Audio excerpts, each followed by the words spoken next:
Who are my bang the table picks for your San Jose Sharks?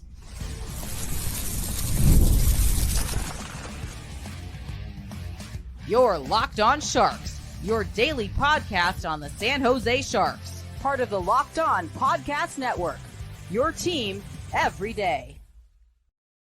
Hello, welcome to Locked On Sharks, the premier hockey podcast covering your favorite team in the Bay Area. My name is JD Young, caretaker at the Reef, also the co-host of Locked On NHL. I want to thank you for making Locked On Sharks your first listen.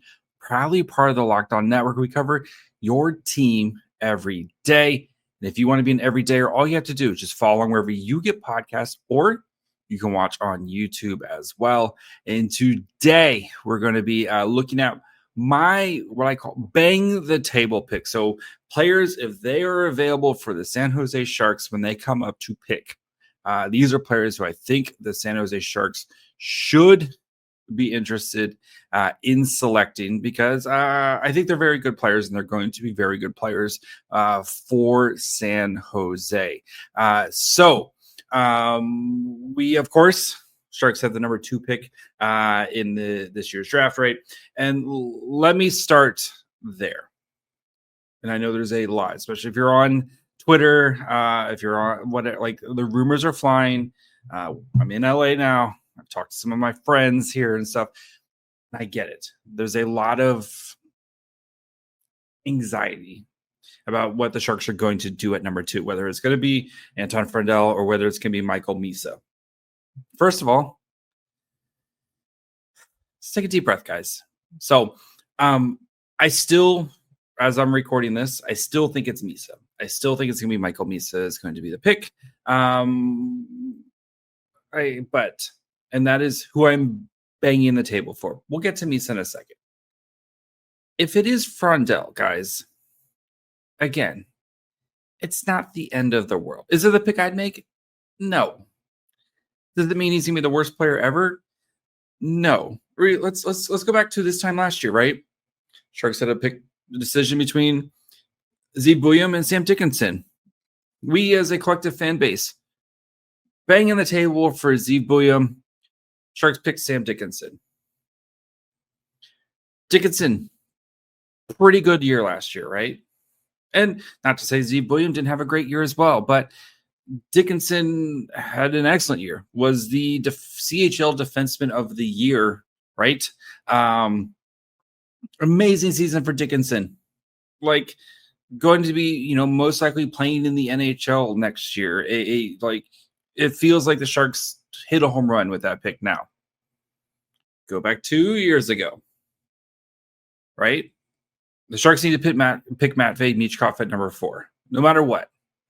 We knew Michkov probably didn't want to come to San Jose, right? Sharks ended up picking Will Smith. A lot of people were like, terrible. What are we doing, San Jose, right? Michkov was right there.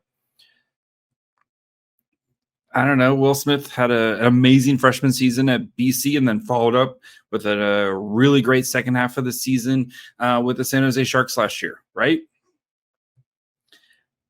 I think at this point, I'm going to give Mike Greer the benefit of the doubt. Again, I still think it's the pick is going to be Michael Misa. But if it's Anton Friedel, again, it's not like Friedel is, like Noah Gregor or, some third line scrub type of player. Like, Friedel is a great player who was viewed as a potential top pick.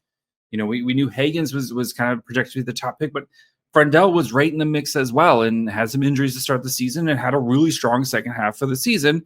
And you can see the style and why it might fit. That being said, I'm banging the table for Michael Misa. Like, will I be disappointed if the Sharks pass on Michael Misa? Like, obviously. Do I think it's a terrible pick? No, it's just, again, I am an idiot, as I've proclaimed hundreds of times on this podcast. I just think Michael Misa is just a more dynamic player. So really quick, if you just trying to catch up right now, Michael Misa, 6'1", 184 pounds, left-handed shot center, expected to be the 1-2 type of picks. Shades of Macklin Celebrini. This is all from Elite Prospects. If you're watching, his highlights, his engine, his vision. Master, he's just a cerebral player. Put up 134 points in 65 games in the OHL this year, playing with the Saginaw Spirit, including 62 goals, an absurd 62 goals. Their elevator pitch, dynamic play driving dual threat scoring center with exceptional details, contact skills, and machine-like motor. One of the most well-rounded forwards to come out of the OHL in years. Again, I would be extremely happy if the Sharks picked Michael. I'm not, again, if they go Frondell, I get it. I totally get it. I get the vision, what Mike Grier is trying to build, et cetera, et cetera. I just think Misa's a better player. And I'm banging the table assuming Schaefer's one, and it feels like Schaefer's going to be one, right? If Schaefer's number one, and it's Misa versus the field, I'm taking Michael Misa at number 2 because of what you are potentially building down the center with Macklin Celebrini at number 1 and Michael Misa as your second line center, right? Having that advantage of a legit number 1 center playing on your second line, that's the edge. That's what playoff teams and stuff like that, being able to, and I get, we are years away from the Sharks being legitimate playoff contenders, right? Legitimate playoff contender. Not just we're happy to be here, but legitimate playoff contenders, which is what we're building towards. That sustainable success. I think Misa is a better ingredient to give you that sustainable success because of the flexibility it provides you with Macklin Celebrini, who we feel like is the number 1 C, right? And then between Will Smith and Michael Misa, you can basically have those two guys compete for the second line center, and then the quote unquote loser has to go play with Celebrini.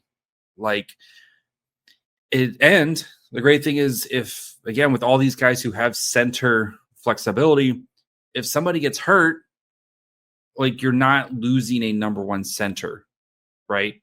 If Celebrini gets hurt, Misa can play number 1 C for a while, and Will Smith can play 2 C, and you have plenty of wings in the pipeline, right? And plenty of wings. It's easier to find wings.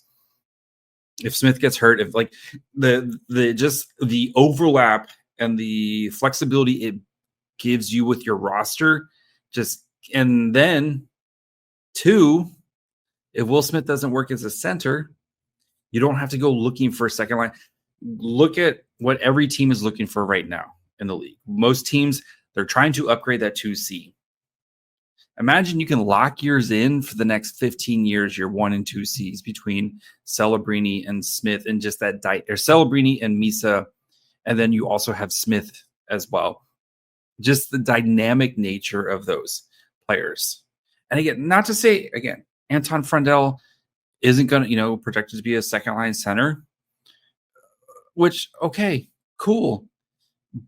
But just it's almost a cheat code, basically, to have your a second number 1 center, a second legitimate number 1 center, a guy who can be a number 1 center on, basically most teams, right? Unless you have McDavid or McKinnon, you get what I'm saying. But a guy who would be, a number 1 center on 75% of the league as your second line center, it gives you so many options, right? Look at the Oilers. McDavid, best player in the world. Do I think Celebrini is going to be McDavid? No. But their ability to, again, give Draisaitl can be the second line center and give him better opportunities, right? Or break in case of emergency, you put those 2 guys together and see what happens. The team's been very good. Yes, they have not been able to do the thing, but as a Sharks fan, right, going to back-to-back Stanley Cup champions, and if the Oilers had any sort of goaltending, you get what I'm saying? So Michael Misa, my number 1, bang the table. If he is there at number 2, which we expect, the San Jose Sharks should pick him.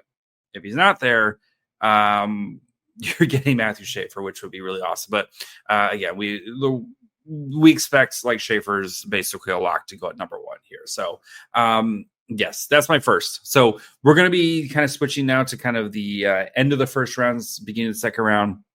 Guys who I really like, and if you've been listened to any of the draft stuff that we've covered and stuff, you probably know who we're going to be covering here. But we're going to be talking about a couple defensemen and one forward. So we'll be talking about Blake Fiddler here in just 1 second. Ever wish your money felt easier? I'll start that again. 3, 2, 1. Ever wish managing your money felt easier? With Monarch Money, it can. Whether you're growing your savings or planning a big purchase, Monarch puts you in the driver's seat. It's like having your own personal CFO, giving you full visibility and control over your finances. Monarch Money is more than just a budgeting app. It's a complete financial command center. You can track all your accounts, investments, and spending in one place. So in addition to manage your money, you can also build a wealth. Great thing about it too is you can also work with your partner. So you guys can have separate accounts and joint accounts. You guys can all working towards that same financial goals, which is part of a loving, growing relationship. So take control of your finances with Monarch Money. Use code LOCKEDONNHL at monarchmoney.com for 50% off your first year. That's monarchmoney.com, code LOCKEDONNHL for half off your first year. All right. Do, of course, want to thank you guys for making a Locked On Sharks your first listen. Again, we are here in LA, so if you're not subscribing, perfect time to subscribe. We'll have extra content coming, especially on YouTube. You'll hear from some of the top prospects. You'll hear from whoever the Sharks pick at number 2. So plenty of great stuff. Make sure you're following along wherever you get podcasts. And, of course, subscribe on YouTube as well. So, bang the table. We know, again, Sharks invested a lot in their forward group recently, right? Celebrini, Smith, Musty, Chernyshov, Kasper Halttunen, Colin Graff, like the Sharks, William Macklin, like the Sharks feel like that group is starting to kind of take shape, right? And again, always pick the best player available, but this player, Blake Fiddler, I feel like is the perfect cross-section of need and potential best player available. So Blake Fiddler, if you're not aware, right-handed defenseman, 6'4", 209 pounds. He's expected to kind of go in that late first, beginning of the second. Shades of Adam Larson per Elite Prospects. Their elevator pitch, one of the toolsiest defensemen of the draft class with a plus level mobility and flashes of exciting puck skills, but shutting down the opposition will be his calling card. Known for his toolsy play killer and his transition ability. He played with the Edmonton Oil Kings in WHL. Yeah, in 64 games, he had 10 goals, 23 assists for 33 points. His dad, of course, also played in the NHL as well with the Nashville Predators. Fiddler. Again, we know that that Mike Grier likes those big mobile play killing defensemen, right? Dickinson in that vein, but with way higher offensive upside as we've seen. And again, I don't think Fiddler is going to be like some sort of offensive juggernaut, but he's a big physical shutdown defenseman that we have seen, right? As like in this playoffs. You look at Ekblad, big physical right-handed shutdown defense. There's way more offensive chops, right? But, Gustav Forsling, like those shutdown defensemen. And yes, you know me. I'm in the defenses for nerds, go score goals philosophy of it's better to drive play and score goals than it is to sit back and play defense. I think it's too much stress. But anyway, Fiddler, though, you do need these dudes. And the Sharks have invested a lot in their front, in the forward group. if Fiddler is somehow there at 30, Mike Greer should be, I would say, running to his computer to email. I don't know how they get the picks in now this year with the decentralized draft, but Fiddler, the first, bang the table. If Fiddler is on, and I'm doing these in order, my order of guys I would like. If Fiddler is, out of all these guys, if Fiddler is there, I think he is the best fit of both need and potentially best player available at 30 or wherever the Sharks pick. And I think it would be a fan favorite. I think you could easily pair him with Sam Dickinson, and just have some massive mobile beef on the blue line for years to come. Gonna need some time. Like I don't expect Fiddler to be a guy who jumps straight, not like Dickinson where we're talking a year from now to potentially play in the NHL. He's going to need a little bit more development runway, which is fine. But Fiddler's a dude. So Fiddler's a dog. He's got that dog in him type of thing. So next guy. Another defenseman. Left-handed. I know you're rolling your eyes. I can feel it. But Sascha Boumedienne. Left-handed, 6'1", 175 pounds, kind of in that 30 to 50 range for elite prospects. He's played this season with Boston University, 38 games, 3 goals, 10 assists, 13 points. Like the numbers aren't like they don't knock your socks off. An incisive breakout passer who grew in confidence and details throughout the season. Now he looks capable of filling a two-way role in the NHL, known for his vision, motor, and again, that transition ace, which is something I'm very, get the puck out of the zone, which is something the Sharks struggle with.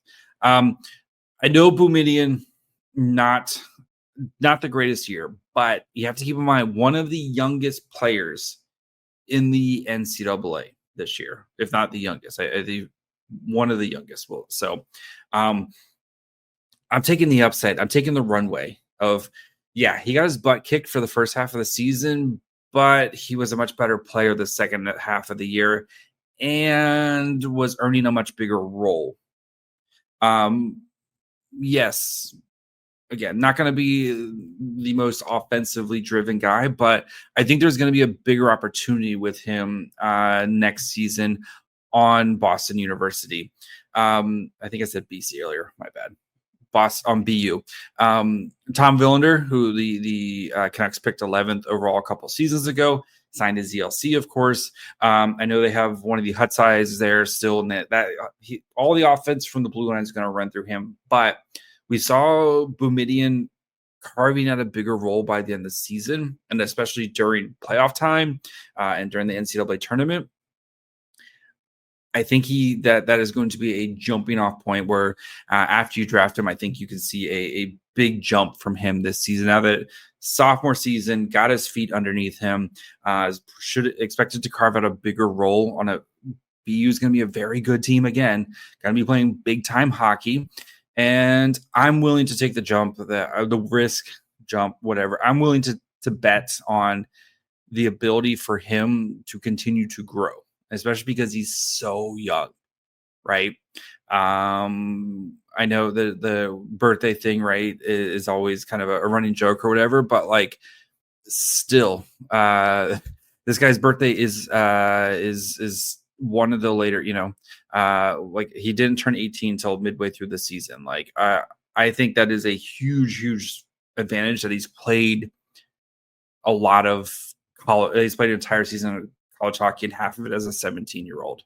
Again, I think I'm willing to bet on the upside, and I'm willing to bet on the runway. That's what I'm betting on, is the runway for Boumedienne to continue to get better and be that two-way defenseman. That's anybody knows. Like I like more offensively leaning defensemen because again, we will keep the puck out of your zone. You don't have to play defense, but guys who can get the puck from point A to point B and guys who can be those transition guys. I think we see it more and more in the NHL. You need to have at least one on the ice, if not both your defensemen on the ice at all times who can help with that. And I'm willing to bet on Boumedienne. So We're going to get a forward and a defenseman here. Guys who again, very table.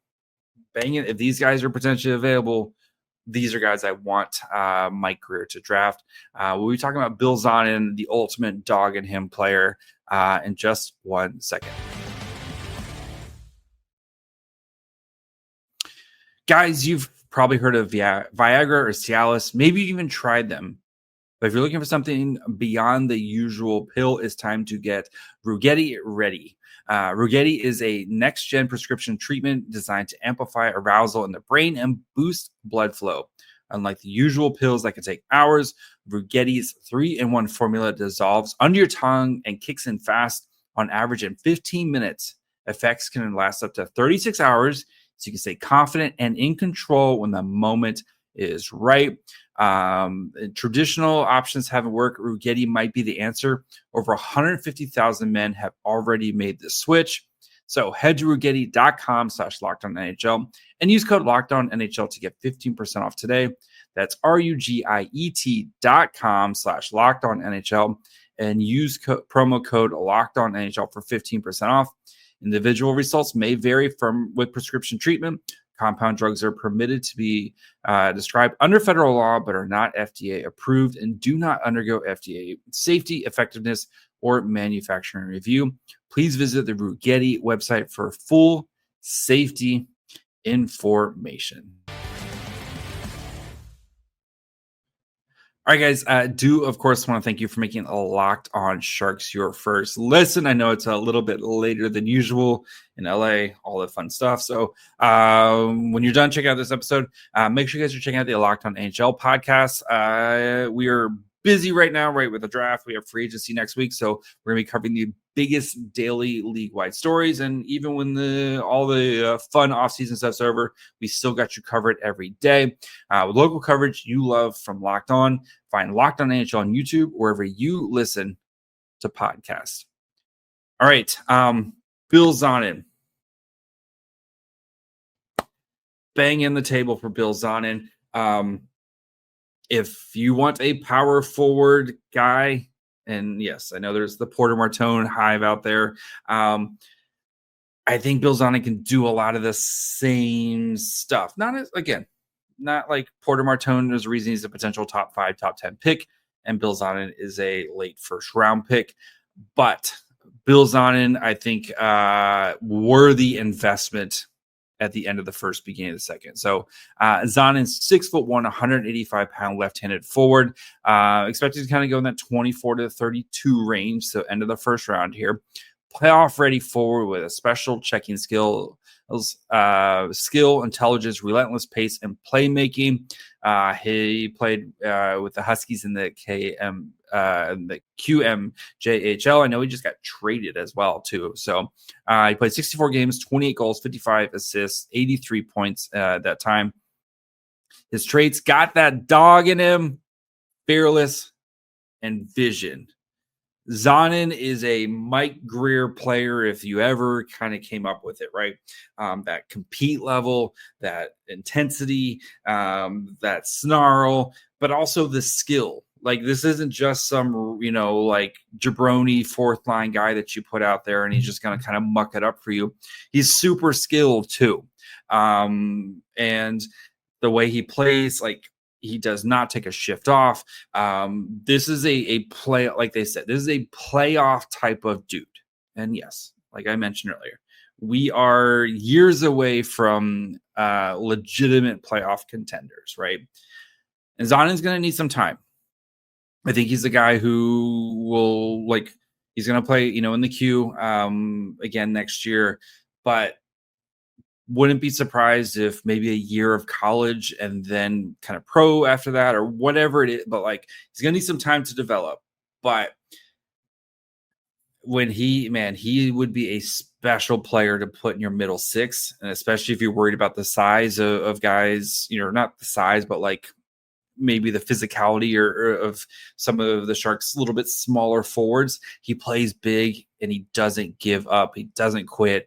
This is one of those guys you teams are going to hate to play against, and he will quickly become a fan favorite because of his style of play. And it's not like reckless, right? It's not like he's just out there doing crazy stuff. Again, in control, super skilled type of player, but he just gets under other players' skin, and 100% bang the table. If the Sharks walk away with Zonnon in this draft, you should be over the moon because of the player that they just put into the system. And a line of, again, like whatever, Bjugstad. If you put like a third line of Zonnon, Bjugstad, and then like Haltonen or Colin Graf, or like Holton especially, just that third line right there. Like Zonnon's the smallest guy, but he plays massive. He plays the biggest out of all three of those guys. But that would be a brutal line for anybody to try to go up against for what I think those three could bring. So finally, also again, I really like all these. I don't think like because I'm just getting to Henry Brzustewicz right now. Like I dislike Henry. Like I would be, if the Sharks walk away with any of these four players, like I am going to be ecstatic on Friday night.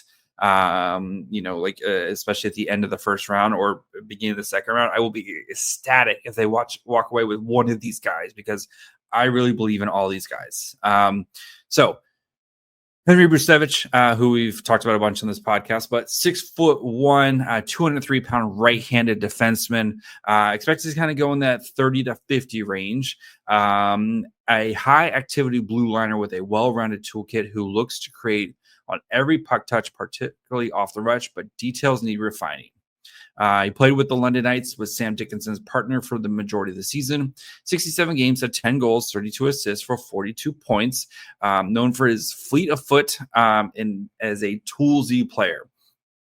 He's probably got the most, out of all these guys, the most kind of range of what type of player he's going to be. That's probably why I have him fourth among these guys, because he, like I've mentioned before, he's going to be a guy where I think he's either like a really good NHL defenseman, and there's also a very realistic world where he just never kind of cracks the NHL, because there's a wide range of outcomes with him.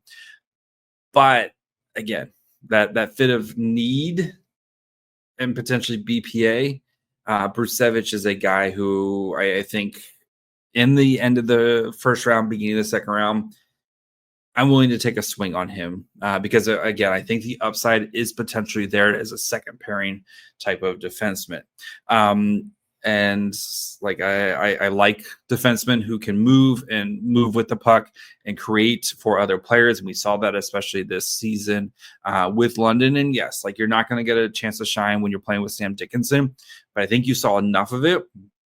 And with the London Knights potentially undergoing some big roster moves with a lot of their guys leaving, I think Brzustewicz has a runway to really take off next year, because I think he's going to grow into a much bigger role. Again, I know I've talked about Brzustewicz a bunch on this podcast. I just really like him, and I'm taking a swing. Like I would be 100% willing to take a swing on Brzustewicz. We know the Sharks have watched him a bunch. We've seen him play with Sam Dickinson. They need some more right-handed defense. Well, they just need more defensemen in the pipeline. But Brzustewicz, I feel like is a guy worthy of a pick there. So that's gonna be it for me tonight. We will be back, get you guys ready for the draft on Friday. So we got plenty of great stuff. Make sure you're following along, especially on YouTube. We'll have some. You'll probably hear from some of the top picks. We'll have some footage and everything like that, especially on YouTube. So make sure you're following along wherever you get podcasts. Of course, you can watch on YouTube as well. Follow the show on Twitter, Facebook, and Instagram at Locked On Sharks. Follow me on Twitter and Blue Sky at My Fry Hole. Till tomorrow.